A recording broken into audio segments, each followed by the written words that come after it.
જૈન તીર્થકરની મૂર્તિ ખંડિત મામલે ગૃહ વિભાગ એક્શનમાં આવ્યું છે। સમગ્ર મામલે ગૃહ વિભાગ દ્વારા તપાસના આદેશ આપવામાં આવ્યા છે। ગૃહમંત્રી હર્ષ સંઘવીએ તપાસના આદેશ આપ્યા છે। જૈન તીર્થકરની મૂર્તિ ખંડિત થતા જૈન સમાજમાં રોષ જોવા મળી રહ્યો છે, તો સમગ્ર મામલે ગૃહ વિભાગ દ્વારા તપાસના આદેશ આપી દેવામાં આવ્યા છે। ગૃહમંત્રી હર્ષભાઈ સંઘવી દ્વારા આ આદેશો આપવામાં આવ્યા છે। તપાસ કરવામાં આવશે આ સમગ્ર મામલાની। જૈન તીર્થકરની મૂર્તિ ખંડિત થતા જૈન સમાજમાં ભારે રોષ જોવા મળ્યો, જેના કારણે તપાસના આદેશ આપી દેવામાં આવે છે। હર્ષ સંઘવી દ્વારા આ તપાસના આદેશ ખંડિત જે મૂર્તિઓ છે તે મામલે ગૃહ વિભાગ હવે એક્શનમાં આવ્યું છે અને તપાસનો ધમધમાટ શરૂ કરી દેવામાં આવ્યો છે। તો પાવાગઢમાં જે પગથિયાની જે મૂર્તિઓ હતી તેને લઈને જે વિવાદ સર્જાયો છે તેના કારણે જૈન સમાજમાં ઉગ્ર જે રોષ જોવા મળી રહ્યો છે, વિરોધ પ્રદર્શન કરી રહ્યા છે। તો આ જ મુદ્દે વધુ જાણકારી માટે સંવાદદાતા મલ્હાર આપણી સાથે ગાંધીનગરથી લાઈવ જોડાઈ ચૂક્યા છે। મલ્હાર, પાવાગઢ મંદિરનો જે વિવાદ છે તે ઉગ્ર બની રહ્યો છે ને જે જૈન સમાજના લોકો છે તે વિરોધ પ્રદર્શન પર ઉતરી આવ્યા છે, શું વિગત?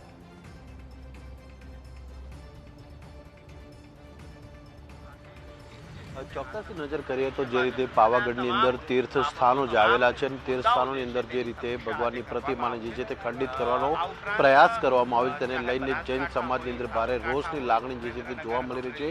માત્ર અમદાવાદ નહીં પરંતુ રાજ્યના વિવિધ જિલ્લાઓની અંદર જૈન સમાજ દ્વારા જે છે તે વિરોધ વ્યક્ત કરવામાં આવી રહ્યો છે, ત્યારે રાજ્યના ગૃહમંત્રીએ પણ આ મામલે ગંભીરતા દાખવીને તપાસના આદેશ આપ્યા છે, એટલે કે સ્થાનિક કક્ષાએ જે છે તે સમગ્ર મામલે તપાસ થાય તે પ્રકારની સૂચના જે છે તે ગૃહમંત્રી દ્વારા જે છે તે આપી દેવામાં આવી છે। એટલે કે હવે આ મામલે જે છે તે તપાસ કરવામાં આવશે અને તપાસ બાદ ખ્યાલ આવશે કે આ કૃત્ય કરનાર વ્યક્તિ કોણ હતું અને તેની સામે કેવા પ્રકારના ગંભીર પગલાં ભરવા તે પ્રકારની ગૃહમંત્રી દ્વારા જે છે તે સૂચના આપી દેવામાં આવી છે। એટલે કે હવે ટીમ દ્વારા જે છે તે ત્યાંની જે સ્થાનિક ટીમ હશે તેના દ્વારા જે છે તે આ મૂર્તિને જે રીતે પ્રતિમાને ખંડિત કરવાનો પ્રયાસ જે લોકોએ કર્યો છે તેઓને ઝડપી પાડવા માટેની પણ સૂચના જે છે તે ગૃહમંત્રી કક્ષાએથી અપાઈ છે।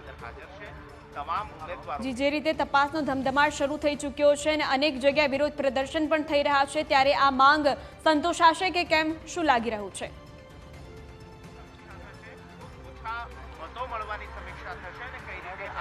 ચોક્કસથી, કારણ કે રાજ્યના ગૃહમંત્રી પણ જે છે તે જૈન સમાજમાંથી આવે છે અને તેઓની વાતનું પણ જે છે તે સમાજમાં વજન પડતું હોય છે। જે રીતે જૈન સમાજની પ્રતિમા જે છે ભગવાનની જે પ્રતિમા છે તેને ખંડિત કરવાનો જે પ્રયાસ કરવામાં આવ્યો છે, આ પ્રયાસને લઈને જે છે તે ભારે નારાજગી જે છે તે જૈન સમાજમાં જોવા મળી જાય। સવારથી જ અમદાવાદ હોય કે અન્ય જિલ્લાઓમાં હોય, જૈન સમાજના આગેવાનો દ્વારા જે છે તે વિરોધ વ્યક્ત કરીને આ મામલે રાજ્ય સરકાર જે છે તે સખત તપાસ કરીને જવાબદારો સામે કડક કાર્યવાહી કરે તે પ્રકારની માંગ સાથે ધરણા કરી રહ્યા છે, જેના પરિપ્રેક્ષમાં રાજ્યના ગૃહમંત્રીએ જે છે તે આ મામલે તપાસના આદેશ આપ્યા છે। ચોક્કસથી કહી શકાય છે કે જ્યારે ગૃહમંત્રી આ પ્રકારની ઘટનાઓમાં તપાસના આદેશ આપે તો સમાજનો રોષ મહદ અંતે શાંત થશે।